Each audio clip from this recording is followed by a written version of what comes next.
tún yá ẹ kú dédé àsìkò yìí níbi yòówù kẹ́tì láǹfààní láti ti máa darapọ̀ mọ́ wa lórí ìkànnì àrólé bàbá 1010 TV2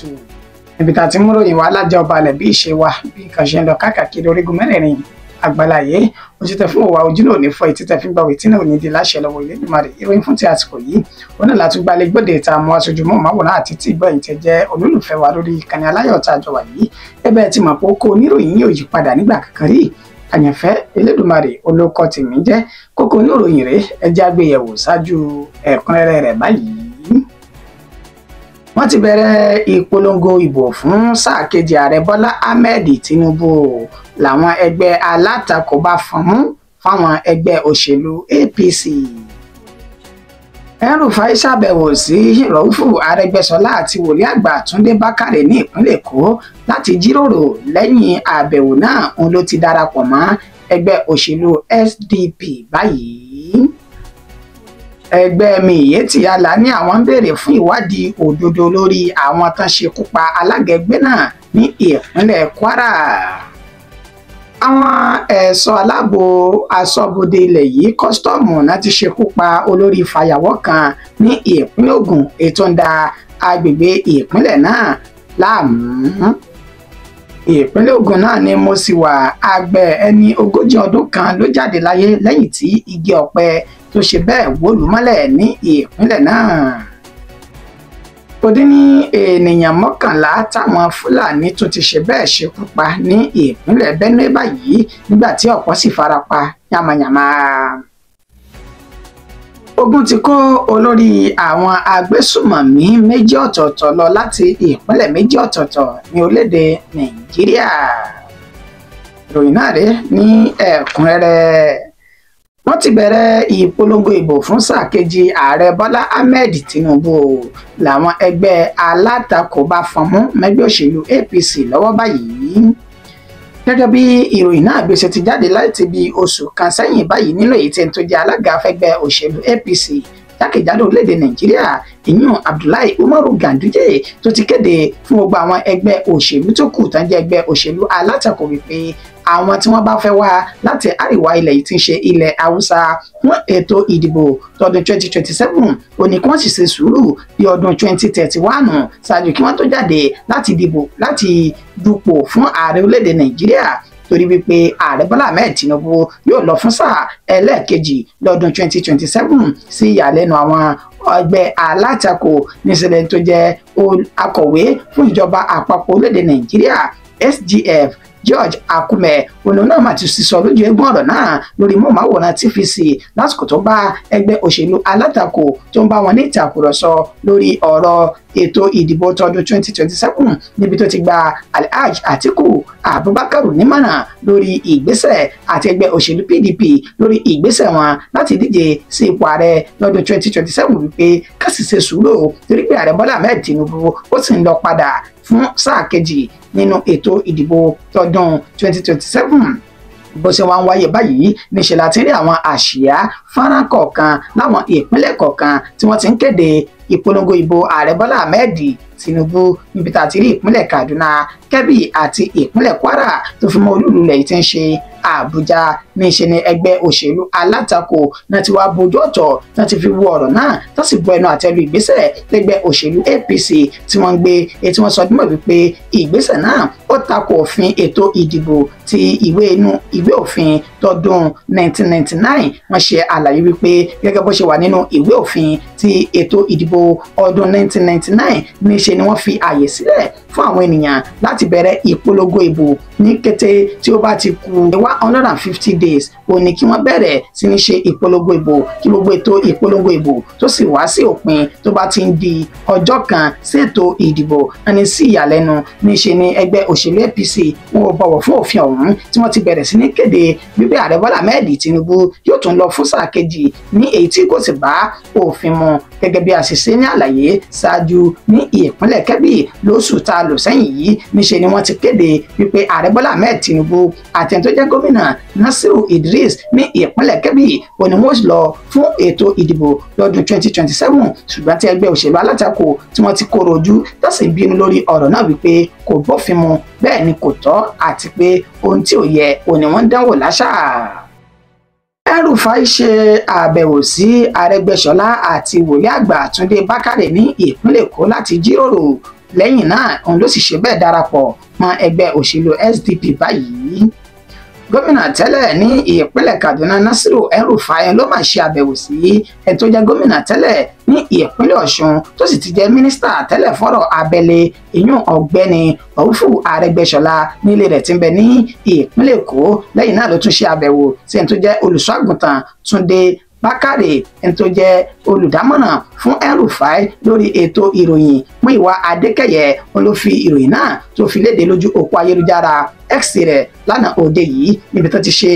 ti ṣe àfihàn fọ́nrán Raufu Arẹ́gbẹ́ṣọlá, El-Rufai àti Túndé Bákàrè tí wọ́n jọ wà papọ̀ ní ìpínlẹ̀ Èkó ọ̀hún. Níṣe ni àwọn ọmọ orílẹ̀-èdè Nàìjíríà náà ti kọ́kọ́ ń sọ̀rọ̀ tẹ́lẹ̀ rí pé ìgbésẹ̀ tí El-Rufai ń gbé yìí níṣe ni ó ní ṣe pẹ̀lú ètò ìdìbò tọdún 2027 àmọ́ sí ìyàlẹ́nu àwọn ènìyàn ní èní gangan tí ń ṣe ọjọ́ kẹwàá oṣù kẹta ọdún tá a wáyé ọjọ́ ajé Monday. Níṣe ni gómìnà tẹ́lẹ̀ ní ìpínlẹ̀ Kaduna náà Nasiru El-Rufai ló ti kéde pé òun ti fi ẹgbẹ́ òṣèlú APC sílẹ̀ lọ sínú ẹgbẹ́ òṣèlú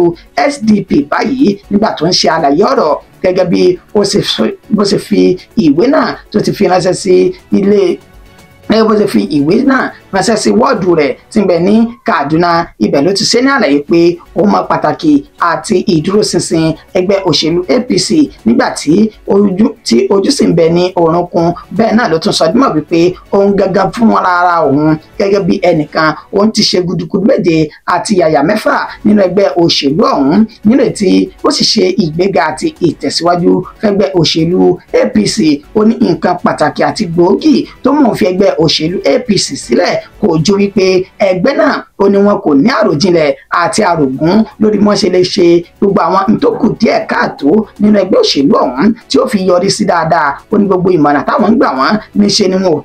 ò kọtí ọ̀gbìn sí gbogbo ìmọ̀ràn náà tó sì jẹ́ wípé wọn ò fi àyè sílẹ̀ fáwọn ènìyàn láti ṣe ìjọba àwarawa nínú ẹgbẹ́ òṣèlú APC náà. Ọ̀rọ̀ pọ̀ tí Nasiru El-Rufai lẹ́sùn tó fi kan àwọn ẹgbẹ́ òṣèlú APC ó wà ní báyìí o òun ti darapọ̀ mọ́ ẹgbẹ́ òṣèlú SDP tó sì rọ gbogbo àwọn olólùfẹ́ àti alátìlẹ́yìn rẹ̀ wípé ẹ jẹ́ ká jọ fi ọwọ́ sowọ́pọ̀ láti wá ọkọ̀ ẹgbẹ́ òṣèlú SDP náà débùté ògo. Ọ̀gọ̀rọ̀ ó ní ọ̀gọ̀rọ̀ ọ̀rọ̀ ló jáde lẹ́tànú El-Rufai nílò ìta tó máa padà ṣe àfihàn rẹ̀ tó bá yá nínú ìròyìn tó ń bọ̀.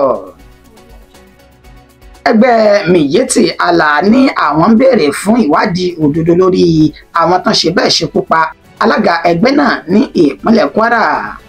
Gẹ́gẹ́ bá a ṣe ti mú ìròyìn náà wá fún aṣáájú àsìkò yìí níbi tá a ti kéde wípé níṣe ni àwọn agbébọn kan náà ṣe bẹ́ẹ̀ yìnbọn lu ẹni tó jẹ́ alága fún ẹgbẹ́ àwọn darandaran ní ìpínlẹ̀ Kwara nílé tí wọ́n ti ṣe ní àlàyé wípé àwọn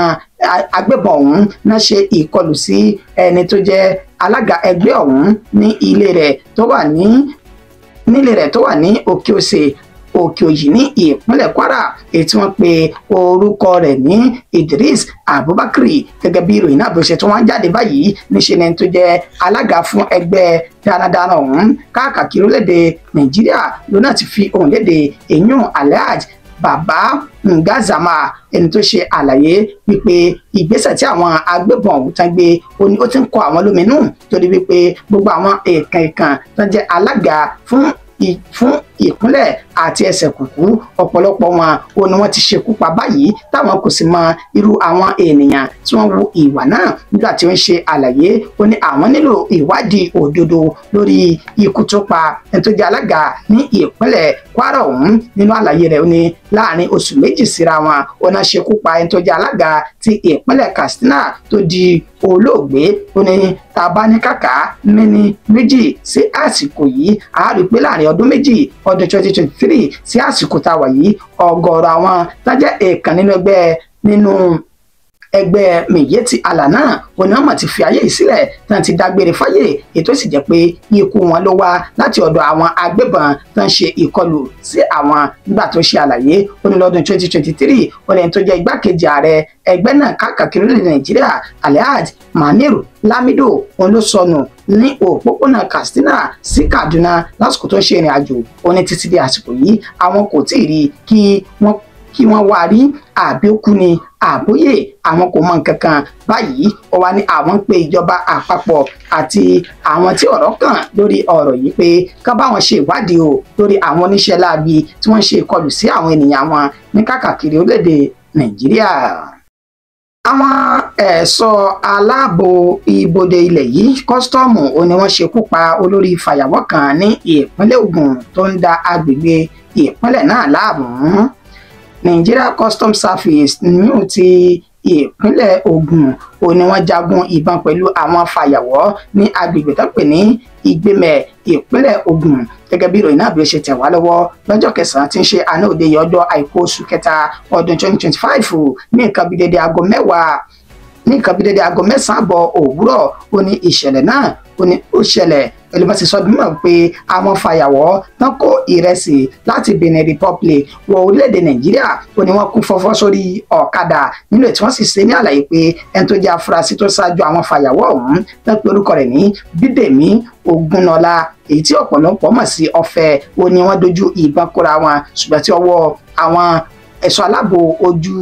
tí ọwọ́ ẹ̀ṣọ́ aláàbò ibodè ilẹ̀ yìí kọ́sítọ́ọ̀mù náà tó dùn àwọn oníṣẹ́ láabi náà nílé tí wọ́n fi ṣekú pa Ògúnnọlá Bídèmí yìí tí ọ̀pọ̀ mọ̀ sí Ọ̀fẹ́ táwọn méjì lára àwọn tọ́jọ́ hùwà náà tó sì fi ara gbọgbẹ́ yàmàyàmà kan tó gbé wọn lọ sí ilé ìwòsàn lẹ́yìn tí ìṣẹ̀lẹ̀ náà tó ṣẹlẹ̀ tán ó ní inú bí àwọn ọ̀dọ́ langba tí wọ́n bẹ nínú ìlú náà táwọn náà sì kọjú ìjà sí àwọn kọ́sítọ́ọ̀mù ní ìpínlẹ̀ Ògùn wọ́n bà ibùgbé wọn wọ́n bàjẹ́ wọ́n sì dáná sun ọ̀pọ̀lọpọ̀ dúkìá àwọn kọ́sítọ́ọ̀mù náà kó tó di wípé ọ̀rọ̀ náà dé ti ìgbọ́ àwọn ọmọ ogun ilẹ̀ yìí tí wọ́n ti dá sí ọ̀rọ̀ ọ̀hún ètò sì ní àlàáfíà ó ti ń padà jọba ní agbègbè ọ̀hún káàkiri ìpínlẹ̀ Ògùn.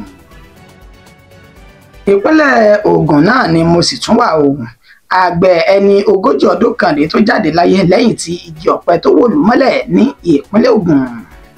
Gẹ́gẹ́ bí ìròyìn náà bí ó sì ti ń tẹ̀ wá lọ́wọ́ nínú àlàyé alukoro iléeṣẹ́ ọlọ́pàá ní ìpínlẹ̀ Ògùn Ọmọlọ́lá Odùtọ́lá èyí tó ṣe fáwọn oníròyìn ó sọ dúnmọ̀ wípé ẹni 40 ọdún kan tó jẹ́ àgbẹ̀kọ̀àbà ìtàn pé orúkọ rẹ̀ ní Abdullahi Rasaki oníwọ̀n ti pàdé ikú rẹ̀ lẹ́sẹ̀ ògbèjì báyìí ètò ń gbé ní agbègbè Gbógijẹ ní Ìjẹ̀bú Igbó ìpínlẹ̀ Ògùn náà nínú àlàyé tó ṣe ó ní ní ọjọ́ àìkú ní kàbídéédé aago 3:00 ọ̀sán ó ní arákùnrin kan tórúkọ rẹ̀ jẹ́ Gbàmílà Sunday ló mẹ́jọ náà lọ sí àgọ́ àwọn agbófinró ní ìpínlẹ̀ Ògùn níbi tó ti ṣe ní àlàyé pé Wáídì Àbáàsì àti Abdullahi Rasaki ó ní wọ́n jọ wọ inú oko lọ láti lọ rèé gé igi ọ̀pẹ wálé ó ní sí ìyàlẹ́nu igi ọ̀pẹ tí wọ́n ń gé ọ̀hún wọn ló ṣe bẹ́ẹ̀ wó lu Abdullahi Rasaki mọ́lẹ̀ tó sì pariwo láti lè jẹ́ kí àwọn èèyàn wọ́n wá dọ́là ẹ̀mí rẹ̀ ní ibi tí ìṣẹ̀lẹ̀ ọ̀hún tó ti ṣẹlẹ̀ wọ́n ní àwọn èèyàn gbìyànjú láti yọ Rasaki kúrò ní abẹ́gi ọ̀pẹ tó wó lù mọ́lẹ̀ ni wọ́n sì gbé lọ sí ilé ìwòsàn ṣùgbọ́n ní kété tó délé ìwòsàn báyìí ó ní dókítà tó wà lẹ́nu iṣẹ́ ló kéde rẹ̀ pé òkú lé ní ẹlẹ́jà ń tà níṣẹ́ ni aṣọ kò bá ọmọ yẹn mọ́ ọmọ yẹn Rasaki ó ti ṣe bẹ́ẹ̀ ni òhò wọjà níṣẹ́ ni iléeṣẹ́ ọlọ́pàá ni wọ́n bá àwọn mọ̀lẹ́bí ojúlùmọ̀ àti ará rẹ̀ tán bá wọn kẹ́dùn lórí ìpapòdà ẹni 40 ọdún tó pàdé ikú rẹ̀ lẹ́sẹ̀ ògbèjì látàrí ntí ó jẹ tó ń wá káàkiri. Ó dín ní ènìyàn 11 táwọn Fúlàní tó ti ṣe bẹ́ẹ̀ ṣekú pa ní ìpínlẹ̀ Benue báyìí ọ̀pọ̀ ló sì tún farapa yamayama. Lábúlé tó pè ní Mbagena Minchinche Council Ward ìjọba ìbílẹ̀ Katsina Ala Benue ní ìpínlẹ̀ Benue ọ̀hún ó ní ìṣẹ̀lẹ̀ náà ó ní ó ti ṣẹlẹ̀ gẹ́gẹ́ bí ìròyìn náà bí ó ṣe ti ń tẹ̀ wá lọ́wọ́ láti ọ̀dọ̀ àwọn tí orí kó yọ nínú ìṣẹ̀lẹ̀ láabi náà èyí tí ó wáyé wọ́n ṣe ní àlàyé pé láti ọjọ́ Jímọ̀ ó ní àwọn oníṣẹ́ láabi Fúlàní darandaran náà ti bẹ̀rẹ̀ ìkọlù ọ̀hún bẹ̀rẹ̀ láti aago 7 àṣálẹ́ nílé tí wọ́n sì ṣe ìkọlù náà di ọjọ́ kejì tí ń ṣe ọjọ́ àbámẹ́ta sátidé kó tó wá di wípé ọ̀pọ̀lọpọ̀ àwọn ènìyàn ni wọ́n rí òkú wọn lọ́jọ́ àìkú tí ń ṣe Sunday lánàá òde yìí ẹni tó jẹ́ alága ìjọba ìbílẹ̀ náà Justin Shaku ó fìdí ìròyìn náà mọ́lẹ̀ tó sì ṣàlàyé pé ìṣẹ̀lẹ̀ ọ̀hún ó ní ó gbomijé lójú àwọn tí kò sì jẹ́ kí ọkàn àwọn olùgbé agbègbè náà kí ó balẹ̀ látàrí ìkọlù àti làásìgbò táwọn Fúlàní darandaran tí wọ́n máa ń ṣe sí àwọn ní gbogbo ìgbà ó ó ní kò dín ní ènìyàn 11 tí òǹkà sọ wípé tákọsílẹ̀ wà fún wípé wọ́n ti jáde láyé báyìí nígbà tí ọ̀pọ̀ fi ara pa táwọn kò sì mọ ibi tí àwọn míì tí wọ́n fi orí mù sí lásìkò tá a fi ń kó ìròyìn jọ. wọ́n ní èní kọ́ bẹ́ẹ̀ ni kì í ṣe àná táwọn oníṣẹ́ láabi Fúlàní ọ̀hún láti wọ́n máa ń ṣe ìkọlù sáwọn ènìyàn wọn ní agbègbè náà nígbà tí ẹni tó sì jẹ́ gómìnà ní ìpínlẹ̀ Benue Ìyásìntìn Àlíà ètí ẹni tó jẹ́ akọ̀wé fún Taso Kula tó fi ìròyìn náà tó fi léde ó ní àwọn ti gbọ́ sí ìṣẹ̀lẹ̀ ọ̀hún inú àwọn sì bàjẹ́ púpọ̀ pàápàá jùlọ gómìnà ìpínlẹ̀ Benue nínú ètò ti ránṣẹ́ ìbánikẹ́dùn sí àwọn mọ̀lẹ́bí àti ojúlùmọ̀ tí wọ́n papòdà nínú ìṣẹ̀lẹ̀ táwọn Fúlàní darandaran náà èyí tí wọ́n ṣe. bẹ́ẹ̀ náà ló tún rọ àwọn olùgbé agbègbè náà pé ẹja jọya ikọ̀ ojú ni alákànfin sọrí àti pé àwọn ènìyàn tí wọ́n hu ìwà burúkú yìí wọn kò ní lọ láì jìyà ẹ̀ṣẹ̀ wọn torí wípé wọ́n jẹ́ arúfin paraku tí wọ́n sì dẹ́mi àwọn ẹni ẹlẹ́ni légbodò. fún ìdí èyí a yóò tọpinpin wọn a sì fi páńpẹ́ òfin mọ́ wọn jáde láìpẹ́ yìí. ogun ti kó olórí àwọn Fúlàní ogun ti kó olórí àwọn agbésùmọ̀mí méjì ọ̀tọ̀ọ̀tọ̀ lọ láti ìpínlẹ̀ méjì ọ̀tọ̀ọ̀tọ̀ ní orílẹ̀-èdè Nàìjíríà. ikọ̀ ọmọ ogun ilẹ̀ yìí ti Fásanyàmá ó ní wọ́n mà ti ṣe bẹ́ẹ̀ ṣekú pa àwọn olórí agbésùmọ̀mí méjì ọ̀tọ̀ọ̀tọ̀ ní ìpínlẹ̀ ọ̀tọ̀ọ̀tọ̀ o gẹ́gẹ́ bí ìròyìn náà bí sì ti ń tẹ̀ wá lọ́wọ́ láti ọ̀dọ̀ Zagazola Makama ó ní olórí àwọn agbésùmọ̀mí èyí tí ọ̀pọ̀lọpọ̀ mọ̀ sí Yellow Àbùkí tó ń da gbogbo agbègbè Zamfara tó ń dà á láàmú ó ní wọ́n ti fi ẹ̀yìn tiẹ̀ náà tán ti fi lélẹ̀ bí olóńgìn ní báyìí. Zagazola Makama ṣe àlàyé pé Yellow Àbùkí tó jẹ́ olórí agbésùmọ̀mí ló jẹ́ ọ̀rẹ́ mi nù ẹni tó jẹ́ olórí agbésùmọ̀mí tán ti ṣekú pa sẹ́yìn Hasan Bamamu tó sì ní òun fẹ́ gba ẹ̀san ikú ọ̀rẹ́ òun èyí táwọn ọmọ tí ikọ̀ ọmọ ogun lẹ̀ yìí tí wọ́n ti ṣekú pa níbi oṣù tí a lò sẹ́yìn ó sì ní nínú igbó tí ń bẹ ní ìjọba ìbílẹ̀ ìwọ̀ oòrùn àríwá ní ìjọba ìbílẹ̀ Chisafe ó ní wọ́n ti jọ gbé pẹ́rẹ́gì ìjà kan náà pẹ̀lú ikọ̀ ọmọ ogun lẹ̀ yìí tí wọ́n sì ṣe bẹ́ẹ̀ fi ẹ̀mí rẹ̀ ṣòfò dànù lásìkò tí wọ́n jọ ń ja ìjà náà èyí tí ọ̀pọ̀lọpọ̀ àwọn ọmọ ẹ̀yìn rẹ̀ náà tí wọ́n fọ́n dàgbé tọ́pọ̀ sì fi ara pa tẹ́mi àwọn míì tó sì bá ìṣẹ̀lẹ̀ náà tó bá lọ. arákùnrin Yellow Àbùkí olórí agbésùmọ̀mí yìí ó ní wọ́n sọ ní àlàyé pé ó máa ń ṣọṣẹ́ ní àwọn agbègbè bíi Bamamu, Damali, Agama Láfíà àti Makera kó tó di pé ọwọ́ pálábá rẹ̀ ó ṣẹ́gi lánàá òde yìí. nínú ìròyìn tó tún farajọ eléyìí ó ní ti Yusufu Buana ẹni tó náà tún jẹ́ olórí ikọ̀ agbésùmọ̀mí míì ní apá abòmí òun àti àwọn ẹmẹ̀wà rẹ̀ tí wọ́n bẹ ní ìpínlẹ̀ Katsina ó ní àwọn náà má gbèkúrú jẹ lọ́wọ́ ẹbọra báyìí nígbà tí kọ àwọn ọmọ ogun lẹ̀ yìí ẹ̀ka ti Fásanyàmá táwọn náà tún ṣe bẹ́ẹ̀ lójú ìjà sí àwọn oníṣẹ́ láabi ọ̀hún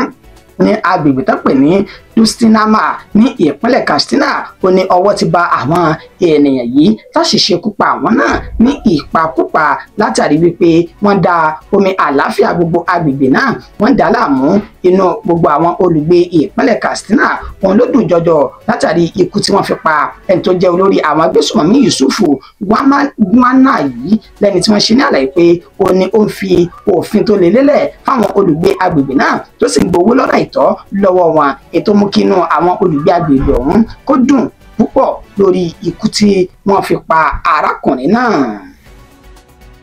ìròyìn wa kò jù báyìí lọ fún ti àsìkò yìí ká tó wá máa lọ ẹja mú kókó tá a mẹ́nu bà wá lẹ́ẹ̀kan sí i. àṣẹ ní àlàyé pé níṣe náà ti bẹ̀rẹ̀ ìpolongo ìbò fún sáà kejì ààrẹ Bọ́lá Ahmed Tinubu táwọn ẹgbẹ́ alátakò bá sì fi korojú sí ìgbésẹ̀ ọ̀hún. El-Rufai ṣe àbẹ̀wò sí Raufu Arẹ́gbẹ́ṣọlá àti wòlíì àgbà Túndé Bákàrè ní ìpínlẹ̀ Èkó lẹ́yìn rẹ̀ ló sì darapọ̀ mọ́ ẹgbẹ́ òṣèlú SDP lẹ́nìí. ẹgbẹ́ Miyetti Allah ní àwọn béèrè fún ìwádìí òdodo lórí àwọn tán ṣekú pa alága ẹgbẹ́ náà ti ìpínlẹ̀ Kwara. àwọn ẹ̀ṣọ́ aláàbò ibodè ilẹ̀ yìí kọ́sítọ́ọ̀mù náà ṣekú pa olórí fàyàwọ́ kan ní ìpínlẹ̀ Ògùn tó ń da agbègbè náà láàmú. àmọ́ wá fún wa pé ìpínlẹ̀ Ògùn ni arákùnrin kan tó jẹ́ àgbẹ̀ ẹni 40 ọdún ló ti pàdé ikú rẹ̀ lẹ́sẹ̀ ògbèjì lẹ́yìn tí igi ọ̀pẹ tán lọ rèé gé nínú igbó tó wó lù mọ́lẹ̀. ó dín ní ènìyàn 11 táwọn Fúlàní tí wọ́n ṣekú pa ní ìpínlẹ̀ Benue nígbà tí ọ̀pọ̀ fi ara pa ní ìpínlẹ̀ náà. níparí láti sọdúnmọ́ wípé ogun ti kó lórí àwọn agbésùmọ̀mí méjì ọ̀tọ̀ọ̀tọ̀ lọ láti ìpínlẹ̀ méjì ọ̀tọ̀ọ̀tọ̀ ní orílẹ̀-èdè Nàìjíríà. Títí di ìgbà tá a tún padà máa fún wa ní ìròyìn míì, ó kọ́ mi ò ní yípadà wà àyànfẹ́ Elédùmarè òun lèmi jẹ́, mo kí wa wípé ẹ̀kọ́ àtàárọ̀ àkùṣẹ́ lénìí.